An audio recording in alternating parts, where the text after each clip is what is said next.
ఈ యూనివర్స్ ఒక 1400 కోట్ల సంవత్సరాల క్రితం ఇది మొత్తం ఒక ఏకబిందు రూపంలో ఉండే సింగులారిటీ అంట. అందులో ఉండే విపరీతమైన ప్రెషర్ వల్ల సార్ బిఫోర్ బిగ్ బ్యాంగ్ ఏం జరిగి ఉంటుంది? మనిషి ఎక్కడ మొదలయ్యాడంటే జీవపరిణామం అనుకున్న తర్వాత విశ్వం ఎక్కడ మొదలైంది అనే దగ్గర నుంచి ఆలోచన వచ్చింది. సైన్స్ ఎప్పుడైతే ఒక్కొక్క అడుగు వేసుకుంటూ వెళ్తుంటుందో ఆ తర్వాత అది మాదే అంట. మతమే ఇక్కడ వస్తుంది.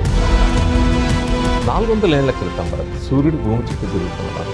కానీ ఫస్ట్ టైం కోపర్నికస్ నో ఇది కరెక్ట్ కాదు, భూమే సూర్యుడి చుట్టూ తిరుగుతా ఉంది. మా మత గ్రంథాలకు విరుద్ధంగా, మా విశ్వాసాలకు విరుద్ధంగా మాట్లాడతా మత న్యాయస్థానాల చుట్టూ తిప్పి చాలా హింసించారు. ఢిల్లీలోని జీవితాంతం అవసరం చేశారు. చీకట్లోనే మగ్గాల్సి వచ్చేది. ఆఖరికి ఆ చీకట్లో మగ్గి గుడ్డివాడు. ఇప్పటికైనా నువ్వు చెప్పింది తప్పనొప్ప, మా మత విశ్వాసాలకు విరుద్ధంగా ఉంది.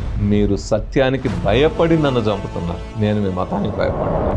ఈ చెట్టు కింద కూర్చొని జాతకం చెప్పి 10 రూపాయలు తీసుకుని అత్తరేకల దాన్నే 500 కోట్లు పెట్టి సినిమా తీసి ఐన్స్టీన్ ఆఫ్ ద ఆస్ట్రాలజీ అని వంగాబాబా చెప్పారు. అసలు యుగాంతం యుగాంతం యుగాంతం ఓవారుస్తా ఉన్నారు టీవీలో. ఆయన క్యాలెండర్ అయిపోయింది 2012కి, అందుకే వచ్చింది అన్నారు. యుగాంతం అనేది నేను ఎన్నిసార్లు విన్నానో ఇప్పటికి. జనం వాడేవాడని హార్ట్ అటాక్ ఉంటే చచ్చిపోరైతుంది.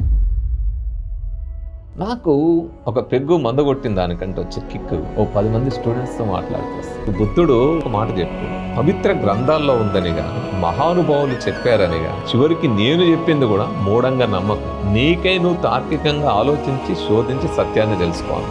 చదువు అంటే ఏంది? విద్య అంటే మన దగ్గర నేర్పబడుతున్నది కాదు. సంస్కృతి గురించి మాట్లాడే వాళ్ళు పార్కులలో ఉండే జంటల మీద దాడి చేస్తారు కానీ ఎప్పుడన్నా పబ్బుల మీద చూసిరండి. కుంభమేళాల ఐఐటి బాబాని చూపాడు. ఏంది ఐఐటి బాబా? ఏదైనా కొత్త రీసెర్చ్ చేసి దేశానికి ఏమన్నా అందించిండా? చదవ చేత కాక డుమ్మాలు కొట్టి పోయి గంజాయి దమ్మ కొట్టడం అలవాటు అయ్యి సన్నాసిలాగా మారితే ఐఐటి బాబా అని మీరు గొప్పగా చూపెడతారు. కొంతమంది కుర్రవాళ్ళు పుట్టుకతో వృద్ధులు, తాత గారి బామ్మ గారి భావాలకి దాసులు, నేటి నిజం చూడలేని కీటక సన్యాసులు, మొద్దిరాత చిప్పలు నూతిలోని కప్పలు అంటారు.